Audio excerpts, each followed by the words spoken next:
साथियों नमस्कार। साथियों मैं आज जूनियर एडेड के उन तमाम साथियों को जिन्होंने अपने प्रश्न को चाहे फ़ोन कॉल के माध्यम से हो चाहे कमेंट बॉक्स के माध्यम से अपने प्रश्न को पूछने का कार्य किया था मुझसे और मैं उनसे कहा भी था कि जब भी मैं समय पाऊँगा आपके प्रश्नों का उत्तर ज़रूर देने का कार्य करूँगा। तो आज मैं उन तमाम साथियों का जिन्होंने प्रश्नों को पूछने का कार्य किए थे, उन तमाम साथियों को मैं प्रश्नों के उत्तर को देने के लिए मैं आपके सामने उपस्थित हुआ हूँ। चाहे वो सहायक अध्यापक के साथी हों, चाहे वो प्रधानाध्यापक पद के जो सर लोग हैं, मैडम लोग हैं, उन तमाम सर या मैडम या साथियों के प्रश्नों का मैं उत्तर देने के लिए आया हूँ। जिसमें से पहला प्रश्न था उनका जो है सहायक के मित्र लोग थे, पूछ रहे थे कि हमारा जो है रिज़ल्ट जो सुपर टेट का रिज़ल्ट था, वो रिज़ल्ट उनका मिल नहीं रहा है, रिज़ल्ट उनका खो गया है, सुरक्षित नहीं रख पाए थे। अब कैसे वो प्राप्त करेंगे, कैसे मिलेगा? तमाम इस प्रकार से तमाम साथी चिंतित हैं कि रिज़ल्ट मिलेगा या नहीं मिलेगा।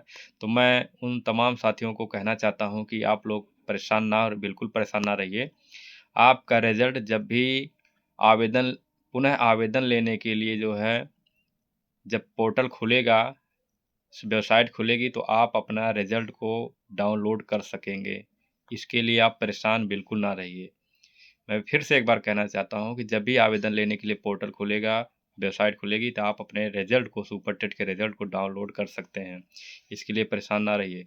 दूसरा प्रश्न था जो है कि निवास प्रमाण पत्र को लेकर कि कुछ सब महिला साथी ख़ास करके पूछ रहे थे कि हमारी जो है शादी हो गई है वर्तमान समय में, उस समय नहीं हुई थी जिस समय हम एग्ज़ाम दिए थे जब जिस समय जो है विज्ञप्ति आई थी जो है जूनियर एडर शिक्षक भर्ती की जो है उस समय हमारा शादी नहीं हुई थी, अब वर्तमान में शादी हो गई है। क्या हम निवास प्रमाण पत्र पहले का लगाएँ या शादी के बाद का लगाएँ जहाँ हमारी शादी हुई वहाँ का निवास प्रमाण पत्र लगाएँ या पहले का लगाएँ अपने मायके का लगाएँ? तो मैं उन तमाम साथियों से इस प्रकार के जो भी साथी हैं, महिला साथी, मैं सभी से कहना चाहता हूँ कि अपने निवास प्रमाण पत्र को हो या जो भी आपने डॉक्यूमेंट लगाया है उसे विज्ञापन के पहले जो आवेदन के समय जो आप लोग लगाया है, उसको सुरक्षित करके आप लोग रखे रहिएगा और निवास प्रमाण के पत्र की बात रही तो निवास प्रमाण पत्र यदि विज्ञापन के पहले का होगा तो वही लगाइएगा का वही लगाइएगा तभी आपके लिए बेहतर रहेगा। अन्यथा की स्थिति में एक डॉक्यूमेंट से संबंधित आपको क्या-क्या डॉक्यूमेंट लगेगी, क्या-क्या डॉक्यूमेंट की आवश्यकता है, कब से कब के बीच में आपका डॉक्यूमेंट में कुछ रहना चाहिए, कुछ डॉक्यूमेंट कब से कब के बीच में रहना चाहिए, एक विज्ञप्ति जारी हो सकती है आपके लिए। तो उस समय उस दौरान आप अपने डॉक्यूमेंट को तैयार कर सकते हैं। इसके लिए भी आप परेशान ना रहिए, इसके लिए भी आप चिंतित ना रहिए। तीसरा प्रश्न था अनुदेशक के साथियों का, जो प्रधानाचार्य के पद के लिए दावेदारी रखते हैं, अनुदेशक के साथी हैं। पूछ रहे थे कि अनुदेशक के विषय में अनुदेशक का जो मान्य होगा या नहीं मान्य होगा और अनुदेशक के लिए ये भी प्रश्न था और अनुदेशक के लिए ये भी प्रश्न था कि अनुदेशक का आखिर अनुभव प्रमाण पत्र कैसे बनेगा? कब तक का होना चाहिए? तो मैं इस प्रकार से जो भी अनुदेशक के साथी हैं, उनको मैं विश्वास दिलाना चाहता हूँ, जहाँ तक मुझे अधिकारियों के माध्यम से पता चली है कि अनुदेशक का 100% मान्य होगा। कोई साथी परेशान था कि अनुदेशक का नहीं, कोई बता दिया था कि अनुदेशक का उनको नहीं मान्य होगा। तो आप लोग परेशान ना रहिए, अनुदेशक का बिल्कुल मान्य होगा। अनुदेशक का यदि मान्य नहीं होगा, तो किसका मान्य होगा, आप लोग खुद समझदार हैं। 99% के आसपास में तो अनुदेशक वाले साथी हैं।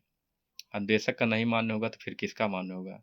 अनुदेशक का मान्य होगा और मैं आपको ये भी बताना चाहता हूँ कि अनुदेशक के लिए हो चाहे जैसे हम डिग्री लेने के बाद कोई मान्यता प्राप्त विद्यालय से शिक्षण का कार्य शिक्षक का कार्य करना चाहता है, कोई पढ़ाना चाहता था, तो अपना पढ़ा रहा था, नामांकन हो गया था और वो डिग्री मतलब अपना अनुभव 5-6 साल पढ़ा लिया तो उसको अनुभव बाद में पता चली कि अनुभव प्रमाण पत्र अब बनवा लें, हमको आवश्यकता पड़ी। तो वो भी लोग अनुभव 2-3 प्रकार से लोग बनवा लेते हैं जो है। कार्य किए रहते हैं तब बनवा पाते हैं, अन्यथा की स्थिति में नहीं बनवा पाते हैं। तो आप लोग चाहे अनुदेशक वाले हों, चाहे सामान्य वाले हों, सभी लोग परेशान ना रहिए। जो अनुदेशक की प्रक्रिया है, वही सामान्य वालों की प्रक्रिया है जो अनुभव प्रमाण पत्र बनवाए हैं। मगर मान्यता प्राप्त आप लोग जानते हैं कि मान्यता प्राप्त संस्था से सब बनता है और बनवाए भी होंगे, आप कार्य भी किए होंगे, 5-6 साल 10 साल जो भी जितना कार्य किए होंगे आप लोग जानते होंगे अपने हिसाब से कब के बीच में किस दिन से किस डेट से आपने नामांकन करवाया था पढ़ाने के लिए उस स्कूल में, तब से लेके अब तक का अगर है तो ठीक है, नहीं जब तक आपने प्रक्रिया आपने वहाँ पूरा किया है तब तक का होना चाहिए। यदि नहीं है तो 5 साल का कम से कम आपके पास होना चाहिए जो है। 5 साल आपने किया है तो ठीक है, और तब उसके बाद आपके मैनेजमेंट जहाँ से आपने किया था उस विद्यालय के प्रधानाचार्य से आप सिग्नेचर मोहर के माध्यम से एक जैसे चरित्र प्रमाण पत्र होता है उसी प्रकार से एक अनुभव प्रमाण पत्र आपको मैनेजमेंट वहाँ का, सॉरी मैंने मैनेजमेंट का नाम ले रहा हूँ, जो प्रधानाचार्य हैं आपके हस्तलिखित करके देंगे। उसके बाद आप लेकर चले जाइए बीएससी के थ्रू जो है। उसके बाद बीएससी जी जो है आपके जो है विद्यालय से संबंध में जो है जब से आपने नामांकन किया था जब तक आपने कार्य किया था तब तक बनाकर वो उसी सर्टिफिकेट में आपको एक अनुभव प्रमाण पत्र के रूप में साइन मोहर करके आपको दे देंगे।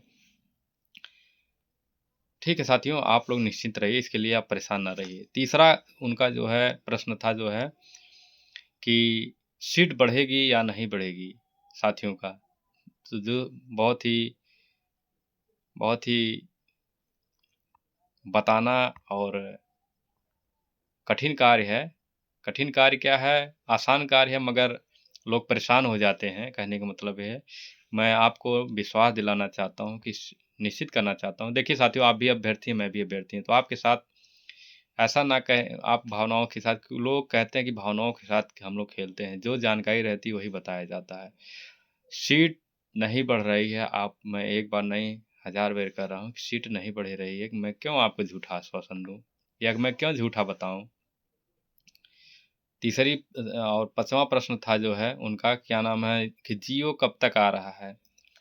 देखिए विशेष सचिव जी द्वारा बार बार प्रयास किया जा रहा है, बहुत बेहतरीन तरीके से प्रयास किया जा रहा है कि इसी मंथ में आ जाए, इसी महीने में आ जाए, और सब कुछ सही रहा तो इसी माह में आपको सही सलामत देखने को मिल जाएगा। बाकी आप लोग हर जगह से हर प्रकार से न्यूज़ तो देखते ही होंगे। जो प्रश्न था मैंने साथियों का मैं बता दिया, और कोई प्रश्न यदि आप कर सकते हैं तो कमेंट बॉक्स में अपने प्रश्नों को उत्तर लेने के लिए आप प्रश्न कर सकते हैं। मैं जब भी समय पाऊंगा मैं आपके प्रश्नों का उत्तर ज़रूर दूंगा। ठीक है साथियों, तो यही सब प्रश्न था, और एक आध दो और प्रश्न था, शायद मैं भूल गया कौन सा प्रश्न था उनका जो है। तो ठीक है, बाकी आप लोग ध्यान दीजिएगा इसको। और गुणांक की बात रही, कटाव की बात रही, तो कटाव आप लोग मैं विश्वास दिलाना चाहता हूँ कि आप लोग देखिएगा कितना औसत में जाएगा। आप देखिएगा कि जितना आप लोग सोचते नहीं होंगे उससे कहीं कम में कटाव रहेगी। मैं एक बार फिर से बता देना चाहता हूँ कि जो डर रहे हैं कि कटाव 80 जाएगी, 78 जाएगी, 90 जाएगी, 85 जाएगी, इस प्रकार से, तो मैं बताना चाहता हूँ कि कोई भी सब्जेक्ट हो 74 75 बहुत मैक्सिमम जो है 74 75 76 किसी किसी में लेकिन इससे ज़्यादा नहीं जाने वाली है, मैं जहाँ तक समझ रहा हूँ। हर सब्जेक्ट की मैं बात कर रहा हूँ, किसी भी सब्जेक्ट में इससे ज़्यादा नहीं जाएगी।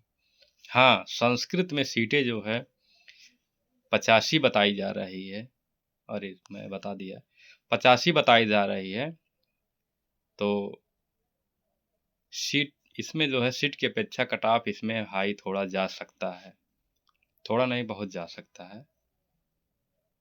तो बाकी सीटें बहुत ही अच्छी खासी हैं, हर सब्जेक्ट की मैं बात बता रहा हूँ। आप लोग परेशान ना रहिए। और एक बात मैं और बताना चाहता हूँ कि लैंग्वेज की एक में और एसएसटी और मैथ साइंस इस प्रकार से डिज़ाइन बन रही है। बाकी जब सब कुछ जारी होगा आप लोग के सामने होगा। जो मुझे जानकारी थी मैं आपको बता दिया, जो प्रश्नों का उत्तर था साथियों को मैंने दे दिया। ठीक है साथियों, अब आपका प्रश्न कोई रहेगा तो आप कमेंट बॉक्स में लिख सकते हैं, कह सकते हैं। यदि आपको अच्छा लगेगा तो भी कह सकते हैं, और बुरा लगेगा तो भी कह सकते हैं। आप स्वतंत्र है, कुछ भी कह सकते हैं। मैं आपको कुछ नहीं कहने वाला हूँ। जो मेरा कार्य था मैंने आपको करके बता दिया, जो मुझे उत्तर देना था वो मैं उत्तर दे दिया। अब आपकी मर्ज़ी है, आप क्या कह सकते हैं। ठीक है, नमस्कार, धन्यवाद।